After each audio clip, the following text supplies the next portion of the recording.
What's up, guys? So today I'm showing you this deep curly unit 360 from Mslynn HAIR. It is a medium brown lace on this tent, so it'll be easy to blend.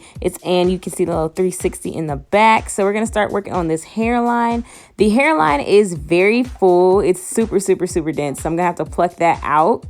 And the whole wig in its entirety, though, is 150% density. So overall, it's a really nice density for being such a, deep curly wig. You don't want too much density with that. So as you can see here, we just taken some of this hairline out to make it look a little more natural. On this unit, because the hairline is so dense, I went back about 3 rows to get it to my liking. And that's how much hair I ended up taking out from the front. And again, plucking is all up to you how thick or how thin you want it. And I'm also tweezing the back so it'll look natural. This is the inside of the cap. I did bleach the front of the knots. I ran out of bleach, so I couldn't bleach the whole thing, but I did bleach the front so I could go back later when I had more bleach. And now I'm going to get into installing the wig. So you see I cut my 2 slits. These are the goodies that Mslynn HAIR sent to me. We're going to clean off our forehead because we don't want to install on a dirty, caked up forehead because it's not going to blend. And as you can see, I'm using my usual got to be glued and my freeze spray to do this install. It always gets the job done. It's very secure. When I install this way, it keeps it on for it could keep it on for like the whole 2 days if I wanted to. So I'm cutting around the ear, and this cap size is amazing. It fits so well. I saw on their site you can actually ask for customization. So say it's too big for you, because it does run big, but in a good way. You can ask for a smaller cap and they will customize for you. They'll even customize the density if you want it fuller or thinner too.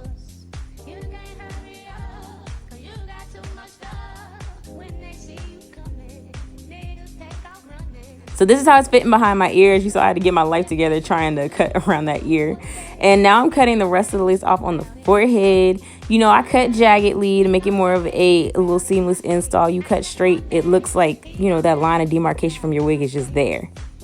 The lace is a little bit dark for me, but it blends out, so it works. So I'm cleaning off any residue and adding more product back on after that so we can melt this with the scarf down. And now I'm going to attempt to lay the back of this wig. This is my first 360 wig, and it was going pretty okay. I did the same thing I would do in the front, just trying to lay the wig. And I was envisioning what it would be like in my head from the front. So that's what I was doing there. I tried using the mirror, but that didn't even work for me. And then from the back, I laid the scarf.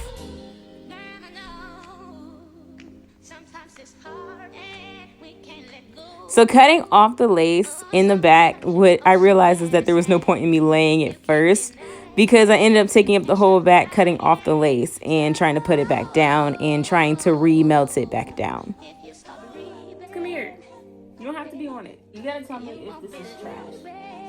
It's a little crusty. I just think this should. Can you fix it? I'll take a picture and show you. I just need you to wipe it up. Does it look bad outside of it being crusty? It's not terrible. What is on the back of my neck? That's your mom. How long has that been there? Oh my god. What is it? What can you do? You got to work today. School's out. I like to post at 7 o'clock.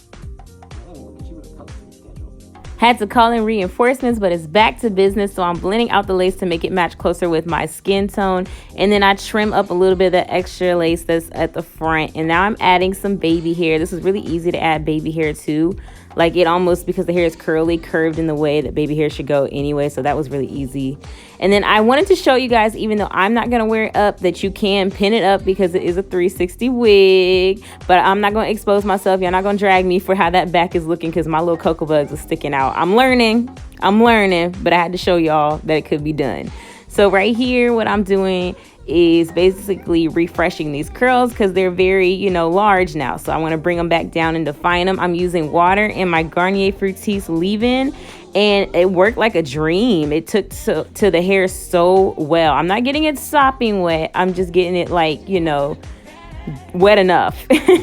It's not dripping, but it's wet enough. And I'm just applying in sections about that big all over the whole hair. And I really love how this worked out. Like the hair is very soft.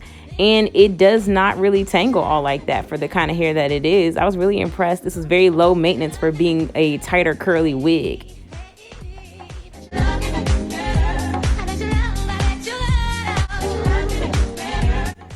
And you can kind of see the difference of, well, you can really see the difference of how it looked before and how it looked once I defined it. So I went ahead off camera with my blow dryer on cool and just dried the hair a little bit after doing all of that, because I don't want to put, you know, a hot tool on soaking wet hair. And I'm using my hot comb here to just kind of shape up the hair the way that I want it to be and flatten down my part perfectly. Now I'm doing my little finishing touches to the front, and there we have it. Thank you to Mslynn HAIR for sending me this gorgeous deep curly unit, 150% density. All their information will be down below. Thanks so much for watching. I'll see you guys in my next video. Bye.